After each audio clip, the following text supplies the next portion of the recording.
Subscribe کے button پہ click کریں، بیل کے آئیکن پہ کلک کیجئے تاکہ ہر نئی ویڈیو کی نوٹیفیکیشن آپ کو مل جائے۔ سوال ہے، آج کل نوجوانوں میں عجیب و غریب سٹائل کی مونچھیں اور داڑھیاں رکھنے کا رواج چل نکلا ہے۔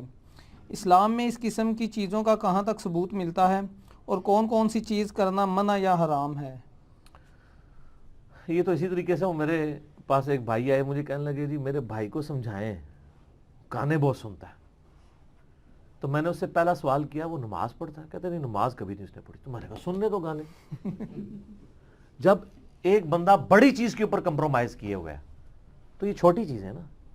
صحیح مسلم میں 246 نمبر حدیث ہے، بندے کے کفر اور ایمان، شرک اور اسلام کے درمیان فرق نماز ہے۔ ایک بندہ نماز ہی نہیں پڑھ رہا، اب آپ نوحہ کریں گے اس بات پہ کہ وہ گانے کیوں سن رہے ہیں؟ لوگ کہتے ہیں جی باہر وہ خنزیر کا گوشت لوگ کھا رہے ہوتے ہیں، حلال فوڈ نہیں لوگ کھا رہے ہوتے ہیں۔ یار وہ جو حلال فوڈ نہیں کھا رہے وہ تو نماز بھی تو نہیں پڑھ رہے،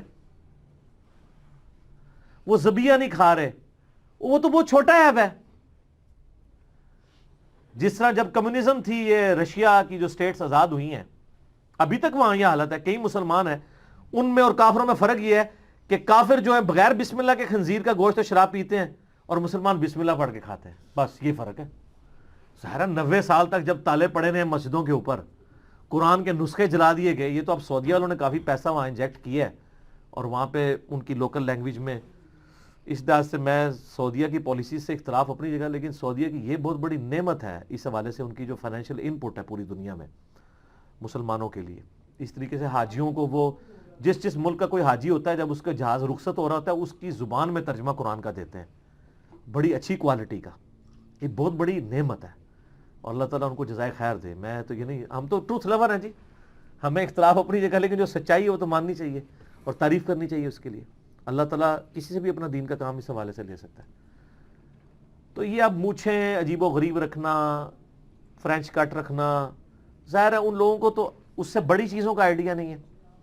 مونچھیں آپ بڑی رکھ سکتے ہیں، یعنی طبقات ابن سعد میں، باقی کتابوں میں ملتا ہے کہ سیدنا عمر نے بڑی مونچھیں رکھی ہوئی تھی، لیکن وہ یہاں سے بڑی ہوتی تھی اور اس کو تاؤ بھی دیتے تھے۔ لیکن یہ جو ہونٹوں کی اوپر والی لائن ہے نا، اس سے اوپر مونچھیں ہونی چاہیے۔ ابو داؤد میں آتا ہے کہ حضرت مغیرہ ابن شعبہ رضی اللہ تعالیٰ کہتے ہیں کہ نبی علیہ السلام نے میری مونچھیں یوں بڑی بھی دیکھی تو آپ نے یوں مسواک رکھ کے نا میرے ہونٹوں کے اوپر اور نیچے سے یوں کر کے نا مسواک رکھی سیدھی کاٹنے کے لیے، تو کاٹ کے پرے کر دی۔ اور اسی طریقے سے بخاری مسلم میں وہ جو حدیث ہے کہ نبی علیہ السلام نے ان عورتوں کے اوپر خصوصاً لعنت فرمائی ہے جو چہرے کے بال اکھاڑتی ہیں اور ٹیٹو بنواتی ہیں اور دانتوں میں گیپ کرواتی ہیں خوبصورت دکھنے کے لیے۔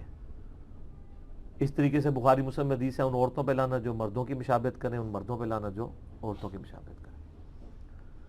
تو فرینچ کٹ تو داڑھی ہوتی نہیں ہے۔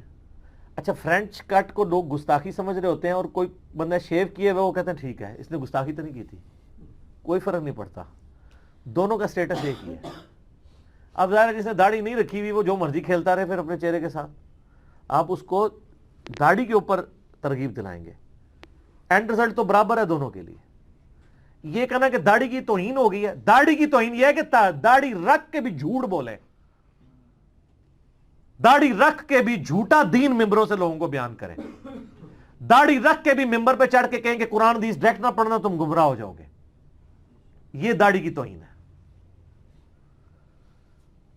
میں کئی لوگوں کو جانتا ہوں جو داڑھی مٹھی کے بعد جب کاٹتے ہیں تو بال جو ہے نا وہ اس کو بڑے ادب کو کہتے ہیں اس کو ہم نے اس میں نہیں بہانا نالی کے اندر، کہتے ہیں وہ داڑھی شریف ہے۔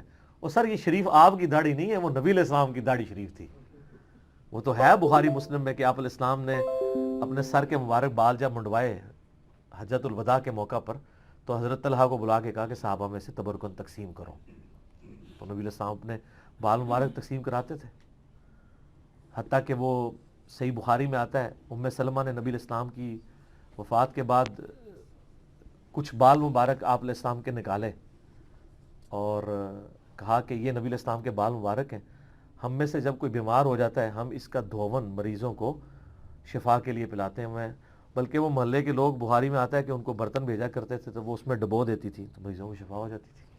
سبحان اللہ۔ نبی علیہ السلام کے تبرکات، وہ نبی علیہ السلام کی اور یہ تو ڈائریکٹ تبرکات ہیں. انڈائریکٹ تبرکات بھی صحیح مسلم میں آتا ہے کہ نبی علیہ السلام کی وفات کے کافی عرصے کے بعد اسما بنت ابی بکر نے ایک کسروانی طیالسی جبہ نکالا, کالا پرشین امپائر کا جبہ, اور جس پہ گوٹ بھی لگی ہوئی تھی, اور کہا یہ نبی علیہ السلام پہنا کرتے تھے اور ہم اس کا دھون مریضوں کو شفا کے لیے بلاتے ہیں. تو وہ تبرکات اس کی اہمیت ہے. باقی یہ جو ہماری داڑھی مونچھیں ان کی وہ کوئی فضائل و برکات نہیں ہے کہ اس کو سنبھال کے رکھا جائے. فیشن کے طور پہ جو لوگ کرتے ہیں, عجیب و غریب قسم کی شکلیں بناتے ہیں, تو ظاہر ان کو سمجھائیں, بس وہ خود ہی جوکر لگ رہے ہیں, اس کے بعد ان کو مطلب کیا کیا جائے. ان کے ساتھ ہم کوئی مس بہیو اس طرح نہیں کر سکتے. ان کو ترغیب دلائیں, کتاب و سنت کی طرف لوگوں کو مائل کریں, ان کو بتائیں کہ نبی علیہ السلام نے داڑھی کے حوالے سے کیا اہمیت دلائی ہے. اس حوالے سے میرے کئی ایک کلپس یوٹیوب کے اوپر آپ اویلیبل ہیں. آپ داڑھی لکھیں, داڑھی کی لمبائی, داڑھی کی اہمیت, کچھ بھی لکھیں تو آپ کے سامنے یعنی کلپ کھل کے سامنے آ جائیں گے, تو آپ کو پتہ چل جائے گا کہ اس سنت کی کیا اہمیت ہے. ہمارے ہاں عموماً سب